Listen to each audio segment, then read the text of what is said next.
एक बात मैं आपको बता दूं कि अब तक जो जानकारी आई है 265 और 53 जो विदेशी यात्री रहे हैं उनकी भी अगर मैं बात करूं तो किसी की भी आपको इतने पूरे लोगों में जो हादसा पेश आया है इसमें से किसी भी तरह से कोई इस तरह से ये नहीं रहा है कि कोई कम या ज्यादा, बल्कि जो हालत रहे हैं वो बहुत ज्यादा खराब रहे हैं और जो आग की लपटें रही है वो बहुत ज्यादा तेज रही है। तो ये जो विदेशी जो नागरिक रहे या जो फॉरेनर रहे हैं उनको लेकर भी जो है ये कहा गया है कि उन फॉरेनर के भी जो है सैंपल लिए जाएंगे। हालांकि वो प्रक्रिया शुरू कर दी गई है, क्योंकि पहले ऐसा ये भी था कि हादसा अगर ऐसा मामूली होता या कुछ इस तरह से होता कि ठीक है उसमें से कम कुछ जो शव है कुछ कम जले हुए हैं या कुछ इस तरह से है, तो ये संभव हो सकता था कि किसी की बॉडी जो है उनको उनके परिजनों के हवाले कर दी जाती। लेकिन हालात यहाँ वैसे है नहीं, क्योंकि जो भी चीज हुई है महज कुछ सेकंडों में ये सारी चीजें हुई है। और आप खुद अंदाजा लगाइए कि जो मैं जहाँ इस वक्त मौजूद हूँ, जो जाए वारदात है, मैं यहीं पास मौजूद हूँ और यहाँ से एयरपोर्ट महज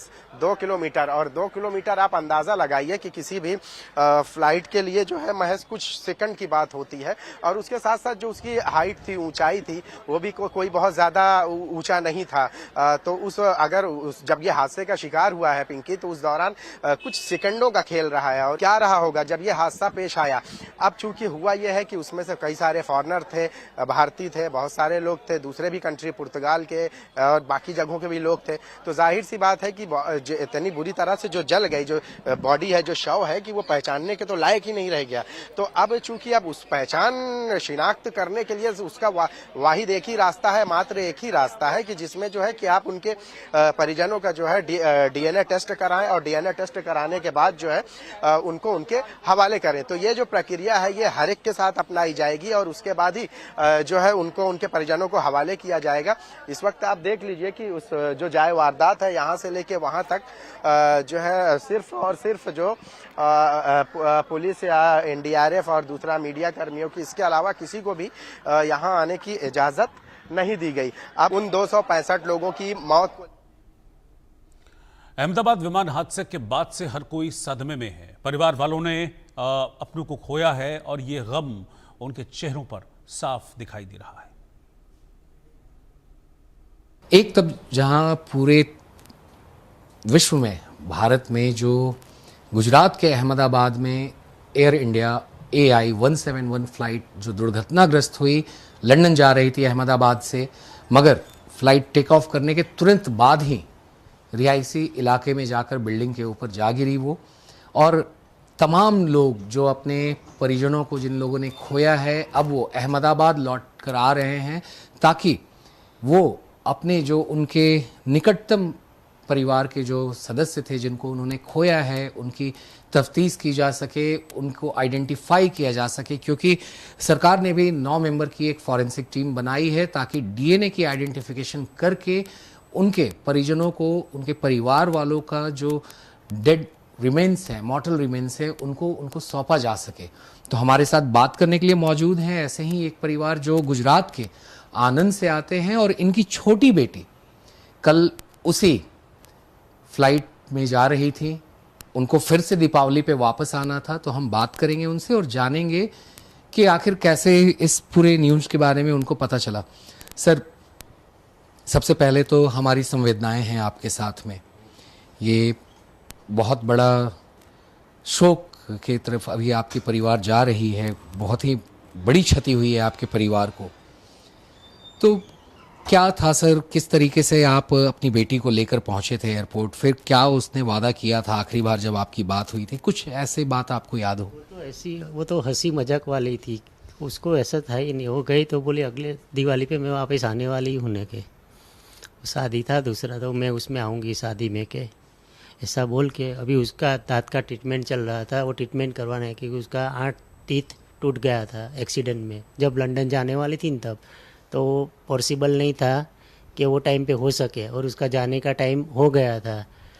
तो डॉक्टर ने बहुत ट्राई किया अहमदाबाद में, पर वो उसका बोन के साथ निकल गया था दांत। तो डॉक्टर बोलता है पॉसिबल ही नहीं है अभी होना, उसको 6-10 महीना वेट करना पड़ेगा।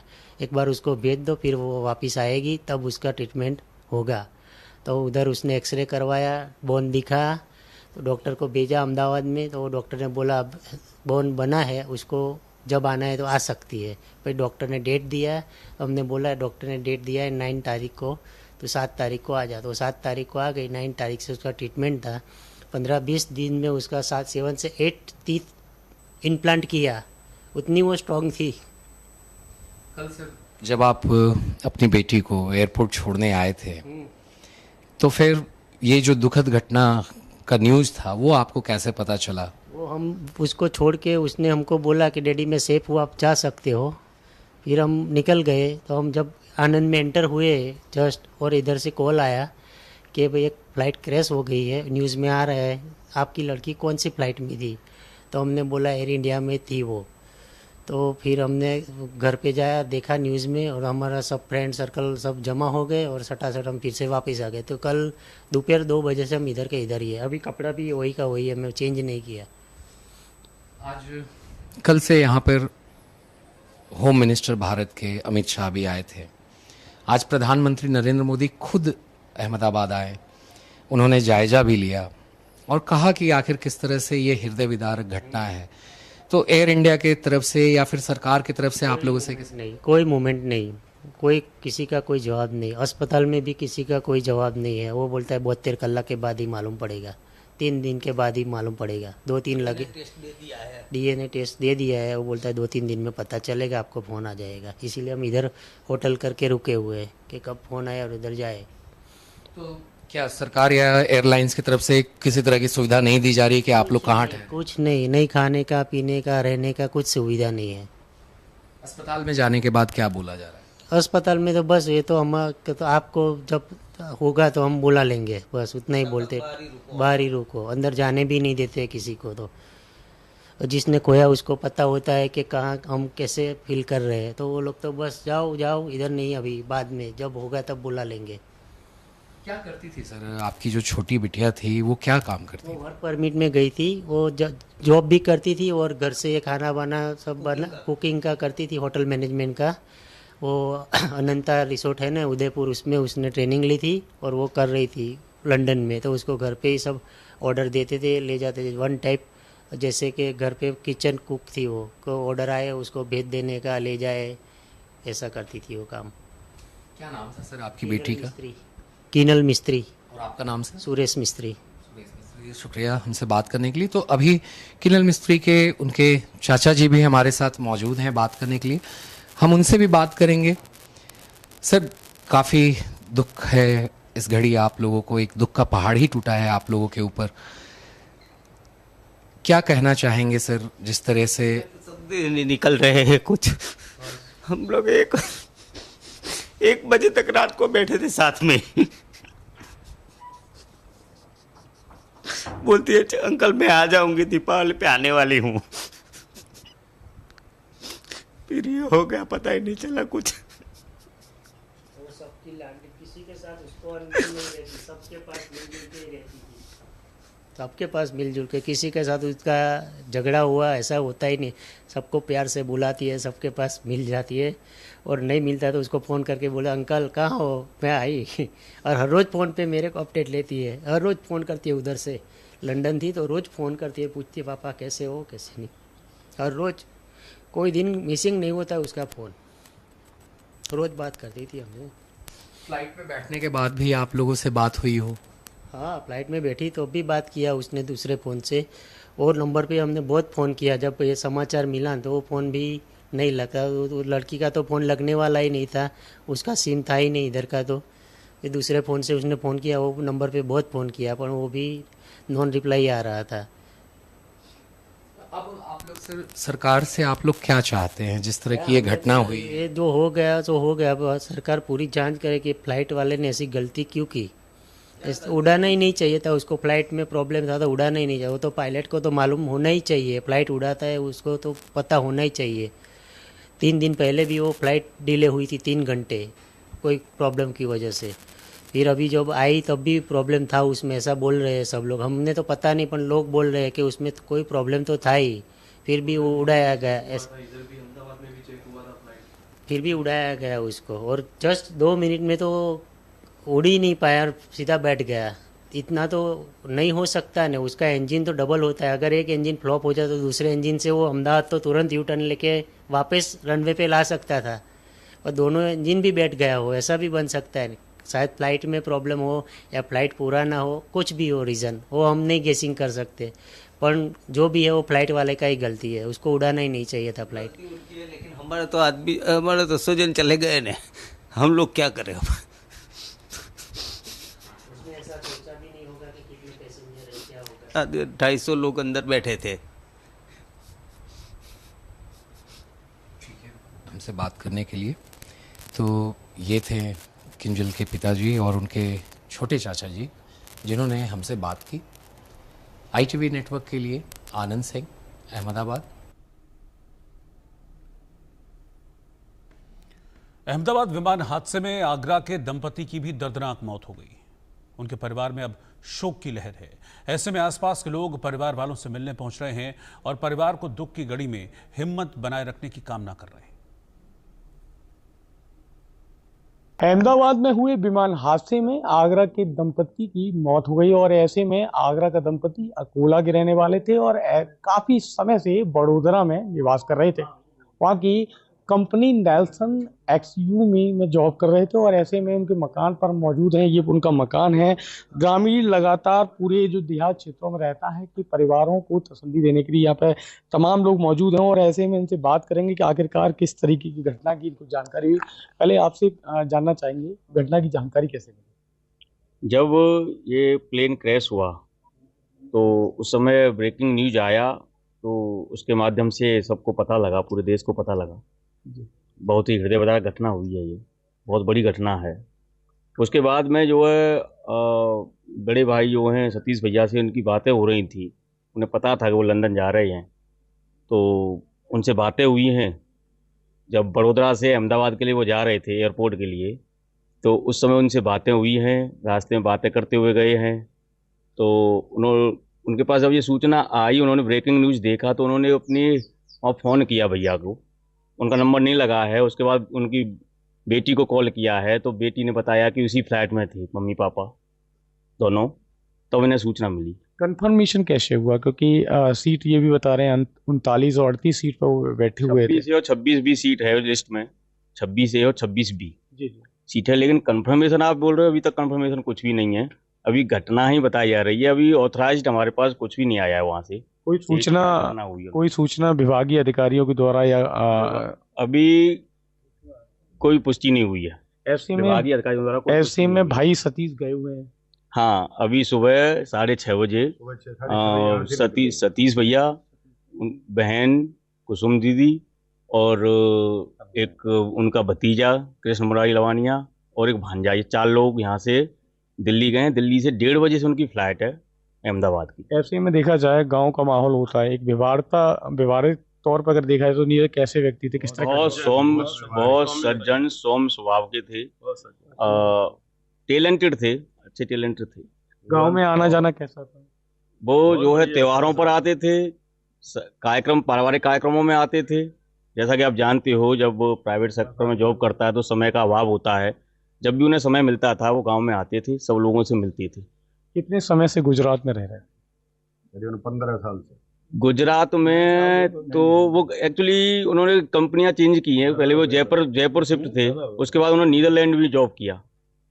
उसके बाद में उन्हें फिर ये जो कंपनी यहाँ लौट के आए, तो बड़ोदरा में भी पिछले 10-12 साल से तो रह ही रहे थे। देखा जाए तो कई गांव के और भी लोग हैं। बाबूजी आप बताइए, नीरज जी कैसे व्यक्ति थे? बहुत अच्छा स्वभाव था उनका। हर किसी से मिलना जुलना, किसी शादी पार्टी में जब जैसे इनवाइट करता है कोई, तो उसके यहाँ जरूर आना।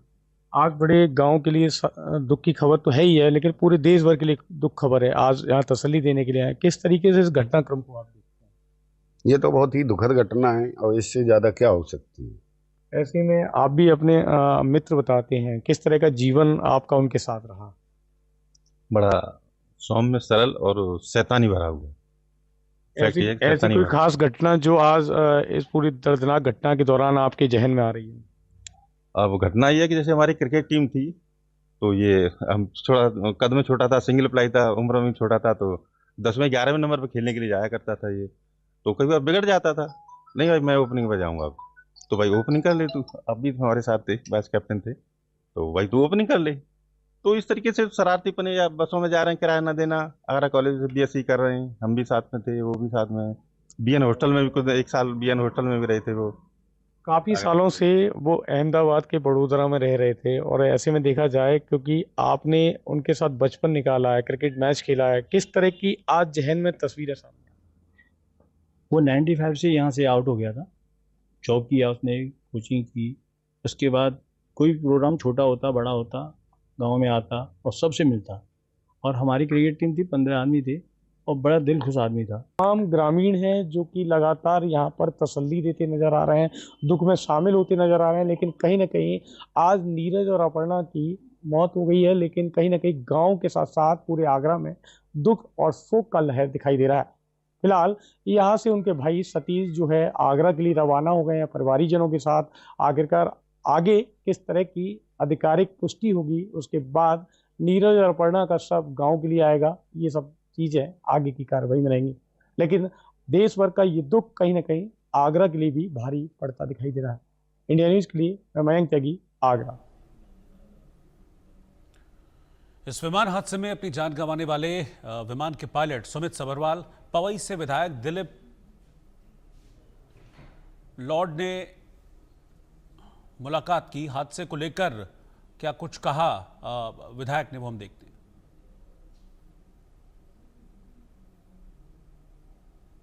अहमदाबाद में जो प्लेन क्रैश हुआ है उसके जो को पायलट थे सुमित सभरवाल, वो पवई में रहते, मुंबई में रहते हैं।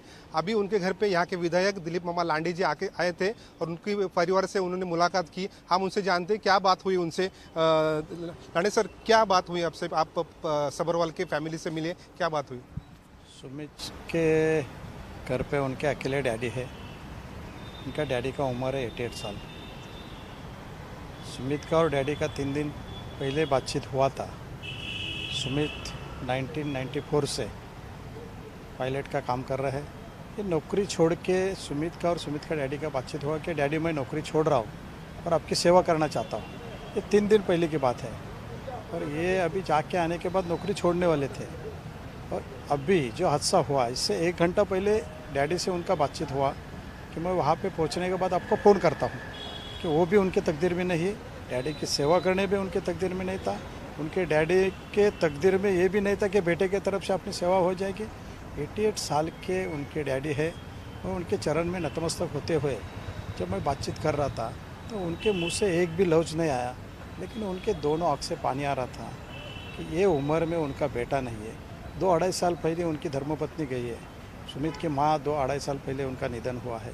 आज सुमित के पश्चात ओनली एक उनकी बहन है और उनके सिस्टर को 2 बेटे हैं। दोनों बेटे पायलट हैं। 9 बजे तक उनको डैडी को मिलने के लिए उनका एक भांजा और सुमित की बहन 9 बजे तक यहाँ पे आ रहे। आने के बाद सुमित का अंतिम विधि कहाँ करना है, कितना बजे करना है, कभी करना है, ये उनके सिस्टर से चर्चा करने के बाद तय हो जाएगा। सुमित का क्या फैमिली, मुझे सुमित का क्या बैकग्राउंड था? सुमित की शादी वगैरह हुई थी क्या? सुमित का शादी नहीं हुआ था। सुमित अकेला था, वो डैडी की सेवा करता था। मम्मी और डैडी थे यहाँ पे। मम्मी डैडी की सेवा करने के लिए यहाँ पे रहता था। 2-2.5 साल पहले मम्मी की डेथ हो गई थी, इसलिए अभी डैडी का ही ओनली सेवा कर रहा था। और डैडी की पूरी सेवा करने के लिए 3 दिन पहले उनका डैडी का बातचीत हुआ कि मैं नौकरी छोड़ रहा हूँ।